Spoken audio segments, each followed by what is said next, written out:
Hi, my name's Odellin. I paid their mortgage. I paid for their kids' school lunches. I even paid for the roof over their heads.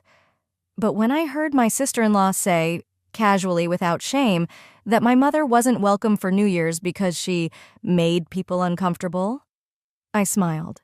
And I stopped paying. What came next? Well, let's just say silence is louder when it's legal. Before we dive in, tell me, what time is it where you are right now? And if it were your mother, would you have done the same? I had no intention of staying long, just long enough to drop off the New Year's basket. A few oranges, a bottle of wine, and some homemade cookies wrapped in gold ribbon. Nothing extravagant. Just something small to say, I still care, even if the invitation never came. The Houston winter air wasn't icy, but it had that dry, cutting chill that finds its way under your sleeves. I parked half a block down from Evan's house, like I always did, out of habit or maybe self-preservation. I didn't want to feel like I was imposing. Not again. As I walked toward the porch, I noticed the little things, Leora's taste stamped on every corner. Her wreath was picture-perfect, sprayed white like snow, even though we never got snow. It looked like something off a holiday catalog. Elegant, sterile. Nothing about it said family. I adjusted the ribbon on the basket one last time, took a breath, and stepped onto the porch. And that's when I heard her. I swear, if Miriam even tries to show up, I'm locking the door. I don't care if she's Evan's mother. She ruins the vibe. Leora's voice was sharp, flat, and loud enough that I knew she wanted to be heard. Then came Evan's voice, lower, wearier. Let's not get into that now. Just keep it simple. No drama this year, please. He didn't defend Mom. He didn't even hesitate, just brushed it away like it wasn't worth the effort. I stood frozen, my hand still gripping the basket handle. For a moment, I wasn't 36. I was 6 years old again, listening through the walls as my parents argued over who forgot to pick me up from school. That helpless, invisible feeling, it never quite leaves you. I should have walked away right then. Instead, I stood there, letting their words settle into my bones. My mom, Miriam, wasn't some overbearing matriarch. She was quiet, the kind of woman who worked 2 jobs, skipped buying herself a winter coat so we could have new shoes for school, and never once asked to be celebrated. Last year, she made a pot of gumbo big enough to feed a dozen, hoping Evan would bring the kids. She waited by the phone, glancing at the clock every 15 minutes, pretending she didn't mind eating alone. She ruins the vibe? That woman built the vibe. Everything good we ever had started with her. I set the basket down carefully on the mat and backed away like I'd stepped into someone else's story. No knock, no doorbell, no goodbye. Back in the car, the silence was suffocating.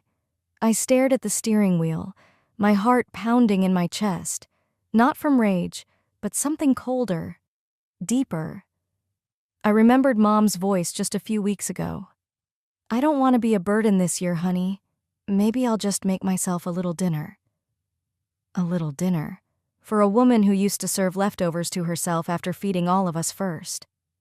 The car felt smaller the longer I sat there. I turned the key and drove home, my fingers gripping the wheel like it was the only thing tethering me to the earth. The sun was starting to dip by the time I pulled into my driveway. The golden hour, the kind of light that makes even sad things look gentle. I didn't turn on the kitchen light. I let the dimness wrap around me like a blanket as I set my purse on the counter. I plugged in my phone, opened the cabinet, poured myself half a glass of Pinot Noir, and walked to my desk. The laptop screen blinked awake, lighting up the corner of the room. Bank of East Houston Family Mortgage Support. I clicked into my account. Evan's mortgage. 5 years of automatic payments. Quiet, consistent, unquestioned. I'd helped them get the house. I never told Mom. I didn't want her to feel guilty. I hovered over his name. All those years I paid without a word. Not for thanks, not for recognition, because that's what you do for family, when you believe they'd do the same for you. But they wouldn't. Not for me. Not for her. I clicked delete. A prompt appeared. Are you sure you want to remove this account? This action cannot be undone. I didn't hesitate. Yes. The screen refreshed. His name was gone, just like that. No drama, no warning, just one quiet final act of loyalty, redirected, and in that one cold click, I became the villain they created. I didn't sleep. I just lay there, staring at the ceiling fan spinning in lazy circles, each rotation as pointless as the promises I'd once believed from Evan. Around 6 a.m., I slipped out of bed and walked barefoot into the kitchen, careful not to wake Mom. The air smelled like fabric softener and old lemon cleaner, quiet reminders of a woman who tried to hold her world together with simple routines. By the time the sun had crept up fully, Mom was already humming, stirring a pot of black-eyed peas like it was just another normal New Year's morning. She wore her faded peach house dress, the one with the tiny frayed pocket and a bleach stain near the hem. Her silver hair was pinned up like always, not a strand out of place. "Oh, Dellen, baby," she smiled. "Come taste this. I used smoked turkey this time instead of ham." I forced a smile and leaned against the counter. "Looks great, Mama." She wiped her hands, then said it, so casually like it didn't slice through me. "Evan's done so well for himself, huh? That house, the pool, the way he's hosting now, makes a mother proud." I blinked hard, swallowed, and nodded. "He always had drive," she went on, stirring again. "Even when he was little, remember? Always trying to be the man of the house after your daddy passed. You know, buying that home all by himself. That's no small thing." I didn't say anything, just stood there with my spine burning. He didn't buy that house all by himself. 2 years ago, I was the one who wrote the check for the down payment. $35,000 from my inheritance, money Dad left me. I was the one who spent 3 weekends helping him fix his credit score, then sat across from the loan officer, signing page after page, as a co-signer, because Evan couldn't do it alone, but he asked me to keep it quiet.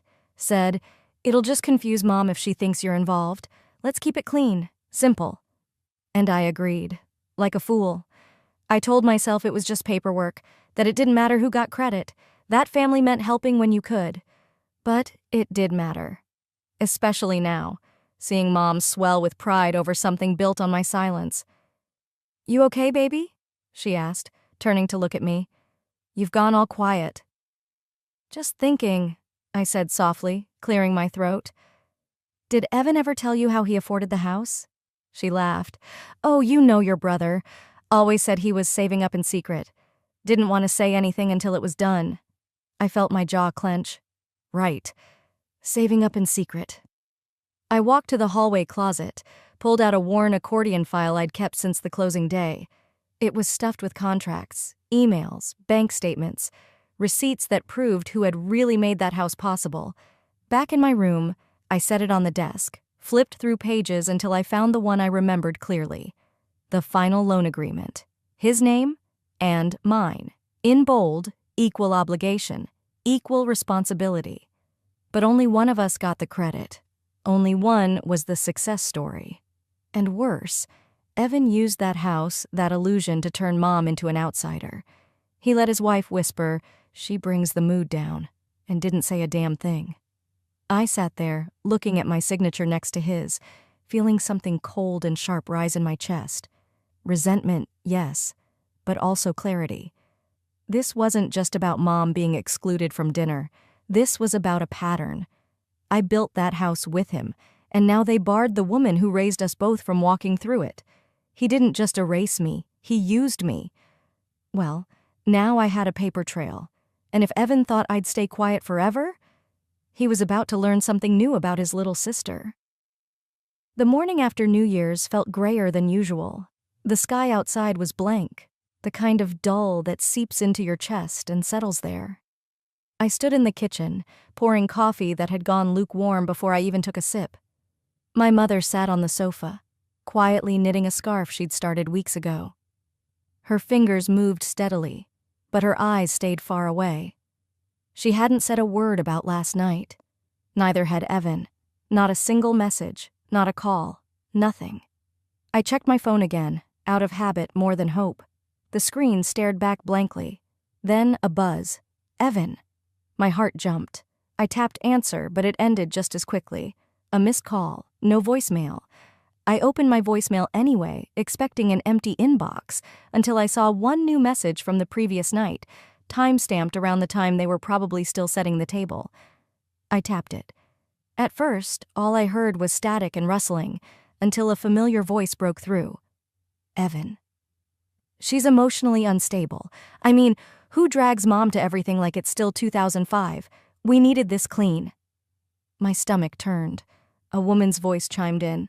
Leora, probably. It's our new year. You don't want guilt on the couch. They both laughed. I stood frozen in the middle of the room, my phone still in my hand. The coffee had cooled completely. My hands didn't feel like mine. Emotionally unstable? That's what I was to him?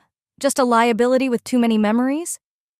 Behind me, I heard my mother humming faintly, some tune from a long time ago, maybe one she used to sing while cooking black-eyed peas every January 1st.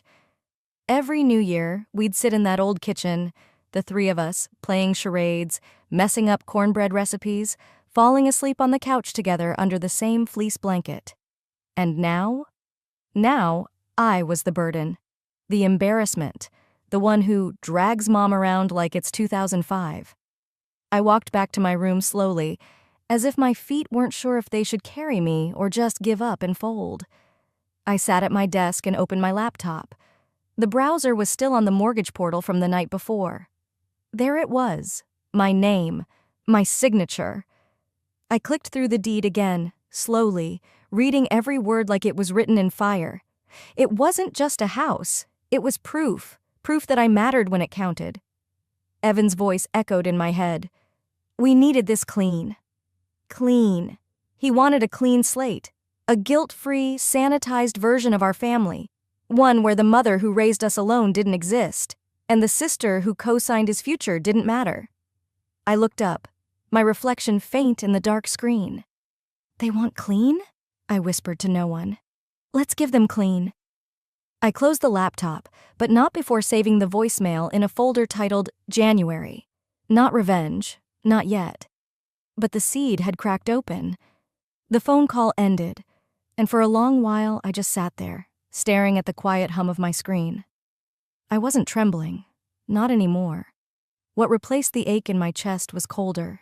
It was purpose. I didn't even change clothes that morning. I made coffee, ignored my inbox, and walked into the small office I'd set up off the kitchen. My files were still in the same accordion folder from tax season, tucked under a box labeled Mom Medical. I pulled it out, sat at my desk, and clicked on the mortgage folder like I'd done 100 times before. But this time, I looked deeper. There, buried beneath the familiar auto payment setup, was something I didn't recognize. A new document I hadn't opened, labeled 2023 Refi Agreement. Odd, Evan hadn't mentioned refinancing. Not once, and I would have known. I should have known, because you don't refinance a home when someone else's name is already on the loan, unless they sign off. I opened the PDF and stopped breathing. My name was right there, co-signer, again, but I hadn't signed. I scrolled to the end, and there it was, a signature that looked like mine, almost convincingly so. But I've been signing the same way since I was 15. There was a hesitation on the Y, a loop I never make. They'd forged it. I reached across my desk, grabbed a sticky note, and just wrote, fraud. Then I stuck it to the screen. A sharp knock pulled me from my spiral. I peeked through the side window and saw Mr. Holtz from next door holding a letter in his hand. I opened the door before he could knock again. Afternoon, Miss Blanchett. This was dropped in my box by mistake, he said, handing over a pale blue envelope. Thanks, Mr. Holtz, I said, offering a weary smile. He lingered for a second. Hope you're not packing up just yet. I blinked. Packing? He looked surprised. Well, your brother said you'd be moving out sometime before New Year's. Been telling the HOA folks for a while. That's why they stopped sending you mail directly. Figured the address was getting updated. I swallowed hard. He adjusted his coat. Sorry. Didn't mean to poke my nose in. Just figured you'd want to know what's being said. I do, I said, quieter than I meant to. When he left, I returned to my desk and sat down slowly, my legs suddenly heavier than they'd been just minutes before. I looked at the envelope again.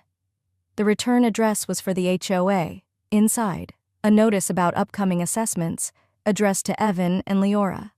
Not to me, not even or current resident. They were phasing me out, quietly, systematically. And the worst part? I hadn't even seen it happening. My mind darted back to a family dinner last November. Evan had asked me to help him sign the holiday card list, a big pile of glossy envelopes. I'd laughed and scribbled a few without looking. "Come on, Odie, just a few signatures. It'll mean a lot," he'd said, nudging the papers toward me. My chest tightened. It hadn't been cards, it had been this. I opened my drawer, pulled out a manila folder, and slid the refinance PDF inside. I wrote across the top in block letters, January 2nd, fraud documents. My hands weren't shaking anymore. Not out of fear, anyway. There's a strange power in naming what's been done to you. When the gaslight goes out and the truth flickers to life. Outside, the day had darkened. Rain clouds gathered, casting shadows across the floor of my kitchen. I made 2 mugs of tea, one for myself, one for Mom, and walked into the living room. She was knitting something pink, her eyes soft but distant. I set the mug beside her hand. "You don't owe them anything anymore," I said softly. She looked at me, confused. "What do you mean?" I smiled, gently this time. "Just drink your tea, Mama. Everything's fine." Back in my office, I sat down with my phone. For the first time, I didn't hesitate. "Hi, yes," I said when the call connected. "I'd like to report mortgage fraud. My name is Odellyn Blanchet." The silence that says war. I didn't sleep that night. Not deeply, at least. I watched the shadows shift across the ceiling until the gray of morning crept in. While my mother moved around the kitchen in her quiet rhythm, I sat with my coffee untouched, scrolling absently through my phone. That's when I saw it. Romy's face filled the screen, cheerful, smug, made up in a way that said she was ready to be viral.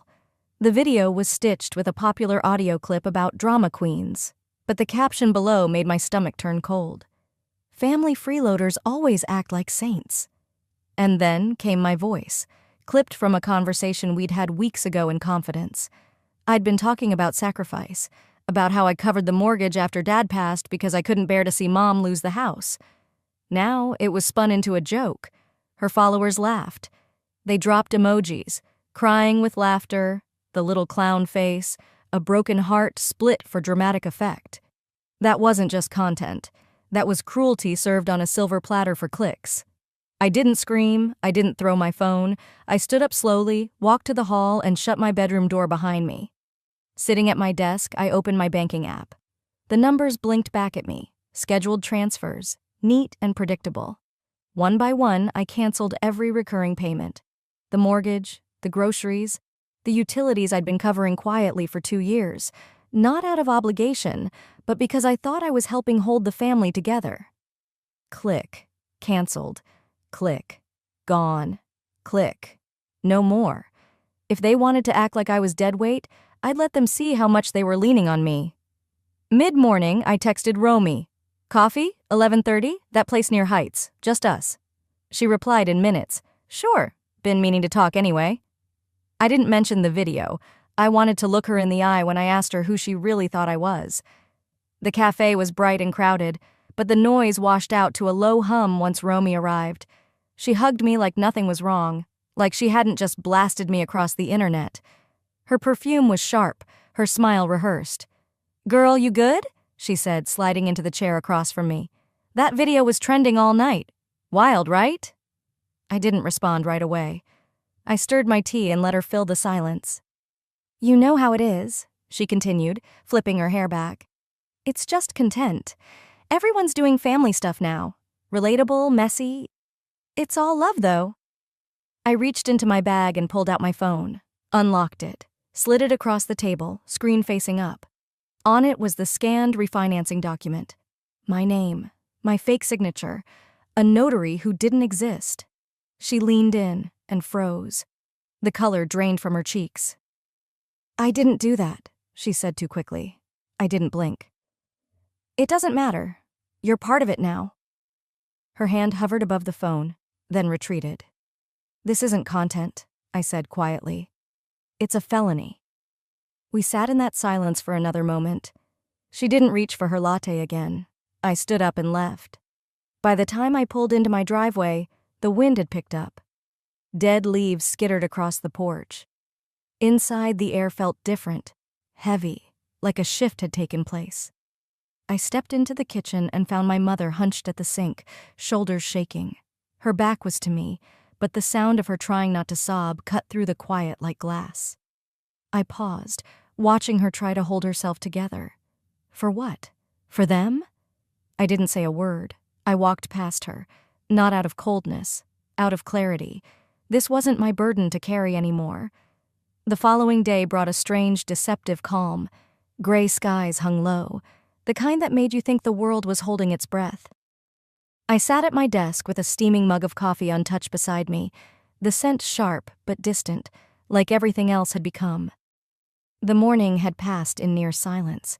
Mom had busied herself scrubbing corners that didn't need cleaning. I let her. Neither of us spoke much since I'd cut off the mortgage support. There was nothing to explain. The silence between us wasn't cold. It was tired. By early afternoon, I was sifting through a stack of old files in my office, labeling folders for the attorney I'd quietly contacted the night before. Each form, receipt, and document became a weapon.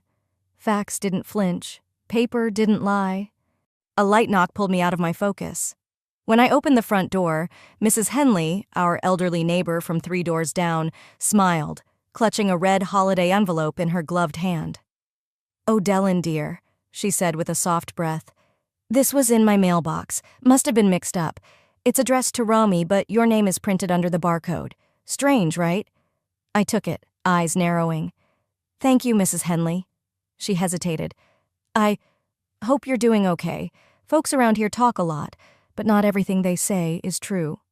That lingered in the air even after I closed the door. Back at my desk, I opened the envelope. Inside was a printed letter from the HOA thanking Romy Blanchet, not me, for spearheading the holiday giving program and generously organizing donation drives for underserved families. Things I had done year after year, alone. The closing paragraph referenced certain unreliable family members who declined to participate this year, noting it was a relief to pass the torch.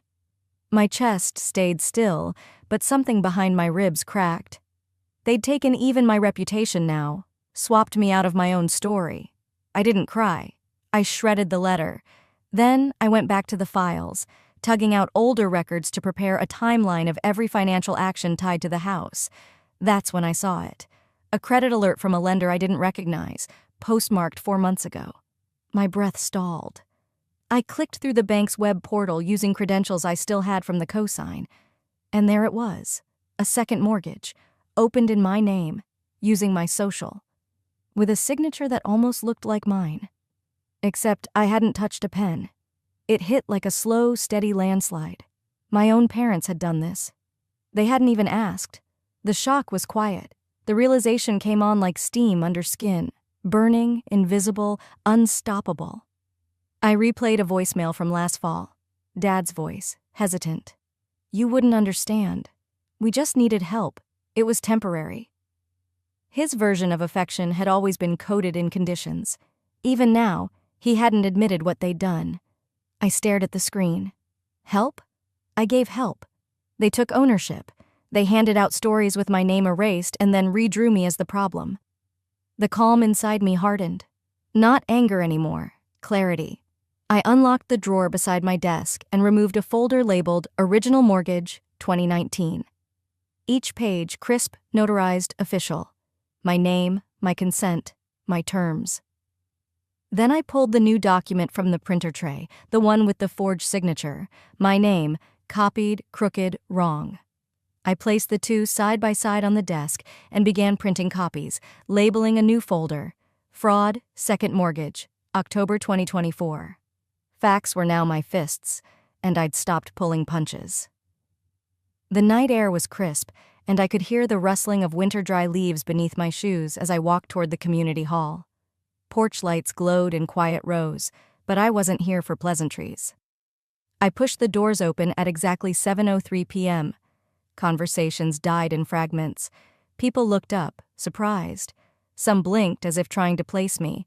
Others already knew, and froze. Romy's head snapped around. She was near the podium, standing next to our mother, holding a stack of HOA reports like she'd just chaired the meeting. "You're not even on the list," she said, voice brittle. "This isn't your lane, O'Dellin." I didn't respond. I walked past the folding chairs and stopped in front of the committee table. I reached into my bag and pulled out 3 neatly clipped folders. One for the HOA president, one for the secretary, one for public view.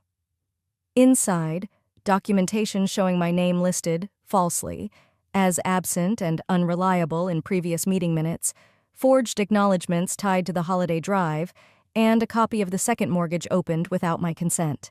I placed the documents down gently, then stepped back. "Before you ask," I said clearly, "every signature in those reports that looks like mine isn't." The HOA chair, Mrs. Kittrell, squinted at the paperwork, then glanced up slowly. "Is this real?" "Every page," I replied, "can be verified. Dates, IP logs, property records, and if you're wondering, yes, this is being filed with the state attorney's office." Whispers swirled like wind through dry grass. Someone in the back coughed. The woman next to my father leaned away slightly, her eyes wide. Romy tried to laugh, but it came out wrong. "Okay, wow, this is a lot of drama over a few holiday reports. Maybe you should take a breath." I stayed where I was. "You used my name, my work, and my credit, and then scrubbed me out of the picture so you could pose for the HOA newsletter. And now you want to call this drama?" She rolled her eyes and muttered, "Oh, come on, it was content. People post this stuff all the time." A slow voice broke in from the back row. "She's telling the truth." Everyone turned. Mr. Carlisle, mid-70s, retired Navy, lived at the end of the block for as long as I could remember, was standing, both hands on his cane. "I've lived here 24 years, he said. "I've watched her mow that front yard when y'all wouldn't lift a finger. I've seen her deliver meals in the rain while her own folks sat dry. You didn't forget her. You erased her." A ripple of murmurs followed. Another voice added, "She organized the school supply drive 3 years running. We all saw her at the drop-offs." A woman in a red scarf leaned forward. "Romy told me she moved out of state, that she didn't want to be part of the neighborhood anymore." Romy paled. My mother stood quietly beside her but wouldn't meet my eyes. I turned to the HOA board. "I'm not asking for sympathy. I'm asking for accountability." Romy tried again. "I didn't mean for this to go this far. It was messy communication, that's all." I didn't flinch. "Then why forge my name? Why redirect donations? Why did every credit go to you, and every failure get pinned to me?" The room held its breath. Mrs. Kittrell tapped her pen against the table. "We're going to call an emergency vote on whether to retract and revise the HOA's annual summary. We can't pretend we didn't hear this." Romy exhaled sharply and slammed her binder shut. "Fine, do what you want." She pushed her chair back and stormed out of the room without another word. Our mother followed, head down, saying nothing. I remained still.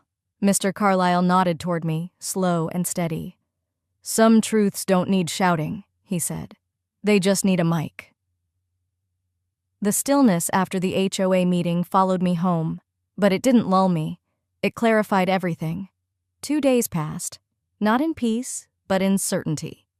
On the morning of January 8th, I sat at my desk in the small condo I'd moved into after being edged out of my childhood home. A different kind of silence filled this space, one I'd chosen. No more shouting behind closed doors, no passive-aggressive dinners, no tiptoeing, just my breath. And the cursor blinking on my screen. I picked up my phone and dialed the bank. "Hello, I'd like to make a change to an existing mortgage account." The woman on the other end had a professional warmth. "Certainly. Can I have the property address?" 81 Larkspur Lane. Pause. Typing. "Yes, that's an active file. How can we assist?" I took a steady breath, looking out the window at a sky just starting to gray. "I need to remove myself as financial guarantor. As of today, I will no longer be contributing to payments on that loan." The agent hesitated. "Just to confirm, you're initiating full withdrawal of responsibility?" "Yes, I've already submitted the required documents. My attorney will follow up." "Understood, Miss Blanchet. We'll process that immediately." I hung up, not triumphantly, but cleanly. No second thoughts. By late afternoon, the ripple hit. At exactly 4:12 p.m., my phone buzzed. A text from an unknown number. "You might want to know. Your family's out front, yelling at the mailbox. Something about foreclosure notices. Janine from across the street." No emojis. Just raw information. Like everyone else, even the neighbors were done sugarcoating. I didn't respond. Then came the calls. 3 missed ones from the house line. 1 from Romy's number. Then a second. Then a third. I didn't answer. Then came the voicemail. It was from my mother. Her voice was lower than usual, strained, almost hushed. But not from remorse, from worry. "I didn't mean for it to get like this, O'Dellin. You know how your father gets when he's pushed. And Romy, well, she never understood you, but we can fix this. I think we still have time. We just need to talk before people start really talking." I stared at the screen for a moment before pressing play again. The same voice. The same tone I'd heard for years, measured, calculated, always one sentence away from shifting blame. I deleted it. No reply, no drama, just silence. I leaned back in my chair, then reached into the drawer beside me and pulled out the red folder I'd prepared the night before. Inside, every screenshot, every forged document, every time-stamped transaction tied to the second mortgage. The pieces were organized, labeled, and cross-referenced. As I clicked through the folder on my desktop, a small pop-up appeared in the top corner of my screen. Scheduled email sent 5 p.m. It had gone out on time. Quiet, unstoppable. The recipient list wasn't dramatic, it was deliberate. HOA leadership, school PTA board, local charity directors, a few journalists, 1 legal advisor. Not to embarrass them, not to punish, just to end the lies. And as I watched the confirmation window fade from my screen, I whispered to no one in particular. I already fixed it. After dropping the envelope in the HOA box, I didn't expect anything. Not really. I wasn't waiting by the window. I didn't check my email. I didn't even tell anyone I'd submitted the documents. But 3 mornings later, it came anyway. Folded inside the latest HOA newsletter between landscaping updates and parking reminders was a full paragraph titled, "Acknowledging the Oversight." They used my full name. Miss O'Dellin Blanchet, a long-standing member of this community, brought to our attention several inaccuracies and unauthorized attributions in recent neighborhood reports. Then, with quiet precision, they laid it out. The misuse of charitable credits, the fraudulent mortgage activity, and the misrepresented meeting minutes. No fanfare, just facts, black and white on recycled paper. That same afternoon, while I was trimming the frozen rosemary bush on the side of my house, someone knocked on the fence gate. I turned to find Mr. Huntley from 2 doors down, holding a thermos and a worn flannel jacket. He smiled. "Just wanted to say thank you. Some of us, we needed that truth to land, even if it took longer than it should have." I didn't say much, just nodded and took the thermos. Cinnamon tea, still warm. The next knock came 2 hours later. Mrs. Draper. Then a teenager I barely recognized who'd once helped carry books in from my car. Nobody stayed long. Nobody made it dramatic. They just said what needed saying. That evening, I let myself breathe a little deeper. The call came at 6:52 p.m. I was lighting a candle at the center of my quiet table when I saw the name flash across the screen. Mom. Part of me almost let it go to voicemail. But another part, the version of me who no longer flinched when standing alone, picked it up. "O'Dellin," she said quickly, like the words had been waiting in her mouth all day. "I just read the newsletter. Why didn't you tell us?" I waited. Not with anger, just patience. She continued, a little sharper this time. "You really want the whole neighborhood thinking we stole from our own daughter?" I looked at the flame, steady and small. "No. I want them to know I finally stopped covering for you." Silence. "You don't understand what it's like for us," she said softly, like that would still work. "I understand exactly what it's like. That's why I stopped." "You're being cruel," she whispered. I shook my head, not that she could see it. "I'm being clear. That's different." Another pause, the kind that begs you to fill it with an apology. I didn't. "I'm not angry," I told her. I'm just done playing the daughter who earns love by financing silence. I hung up before she could respond, and it was quiet in the best kind of way. Later that night, I hosted a small dinner. No formal invites, just a few friends, Eve from work, Marcus, who helped with my refinancing research, and Jean, who once brought soup when I had the flu. The people who'd seen the real cracks and still stayed. No one asked about family. They just passed around bread and refilled each other's glasses. When it was time for dessert, there was no cake. I hadn't planned for one. But Marcus pulled out a single beeswax candle and stuck it in a ramekin of custard anyway. He raised his glass. To endings, he said, and to the lives we reclaim after them. I smiled. Amen to that. After everyone left and the last dish had been rinsed, I walked into the hallway and paused by the framed photo that had lived there longer than any furniture. New Year's Eve, 1999. Me, Evan, Romy, Dad, and Mom. Everyone smiling. Everyone pretending we didn't see what was missing between us. I didn't take it down, but I didn't carry it with me either. I left the light on in the hallway just long enough to see the outline of who we'd once pretended to be, then turned it off, walked back into my room and closed the door behind me, and